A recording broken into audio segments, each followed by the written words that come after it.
So, hello guys! For today's video, gagawa tayo ulit ng ating detox na inumin. Kasi naubos na yung kagabi guys. Yung nung isang araw ko ginawa, ang bilis na ubos. So, ito lang yung ating combination. Ayan, lemon. Kung wala kayong lemon, pwede kayong gumamit ng calamansi. Depende yan sa inyo. Or yung green ba yun. Tapos ito, ginger. Ayan, ginger natin. Dinamihan ko na para talagang maanghang. Tapos meron din tayong ilalagay dyan, yung white pepper powder. Ayan. Lalagyan lang natin yan ng tansya-tansya. Tapos, combination, kung wala kayong guys, wala kayong pineapple fresh, pwede na to 100% yung nasa can. Ayan, pineapple. So, yan. Pero mas maganda pa rin yung fresh sana kung meron. So, yun. Umpisahan na natin guys. Lalagay lang natin yan. Isasalalpak lang natin yan dyan.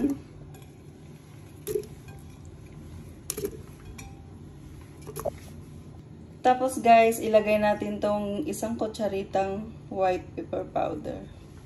And then, lalagay na natin tong ating pineapple.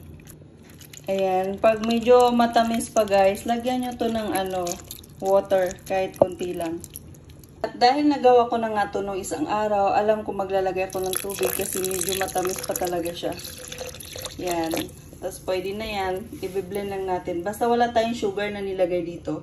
So ito na nga guys, na-blend na natin. So ang gagawin natin na ngayon ay sasalain natin ito. Ayan, sasalin lang natin dito. Saka antayin natin na matapos siyang ma-drain. So, ito nga pala yung nagawa ko kahapon, guys. Ayan, paubos na. Kaya naman gumawa ako today para alam mo na masarap tong inumin pag malamig. At kailangan pag uminom ka dito, dapat walang laman yung iyong tiyan. Yung, alam mo yun, bago ka pwedeng magpunta ng gym, uminom ka na nito. 'Di ba? So, talagang nakakatulong ito sa iyong health. Maganda siya guys, proven and tested. Kasi nung tinikman ko to, ay talagang bongga. Nag-release ako ng 3 times nito guys. And then, ngayon, syempre, na-detox na ako. Maintain ko na lang siya guys. At saka, pwede nyo rin tong gawin. Napaka-easy lang kasi, tapos kunti lang yung ingredient. Napakadaling gawin. Ayan, tuloy-tuloy pa rin ang ating pagsala. Tingnan nyo yung sa ilalim. Yan. Yung ilalim, pwede mo nang inumin ganyan. Pero kailangan yung inumin mo is enough lang din kasi maanghang to guys. Talagang masarap sa pakiramdam pag nainom mo to. Nakakatulong talaga yung pag ininom mo to, yung feeling mo talaga yung anghang, yung kagat ng ginger talaga hanggang sa tiyan mo. Ang sarap din sa feeling. Kailangan natin to mga natural lang na inumin. Hindi na natin kailangan pang bumili online. Kasi may mga natural fruits naman na gawin mong combination, magiging detox na siya sa ating katawan. So, ayan, yan yung niya guys. O kumbaga sa pa, niyog, sapal. Yan. Ayan, iaangat natin yan mamaya.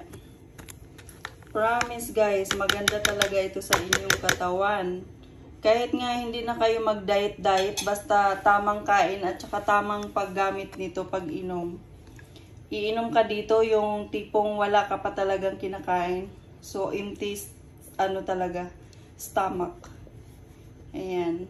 So, ito na guys, yung ating nagawa. Ayan, tatakpan na natin to. So, ito na guys. Ayan, ready na to, lagay natin sa fridge. So, ayan na guys, marami na tayong stock ulit. So, paano ba yan? Next ulit. See you for my next video, everyone.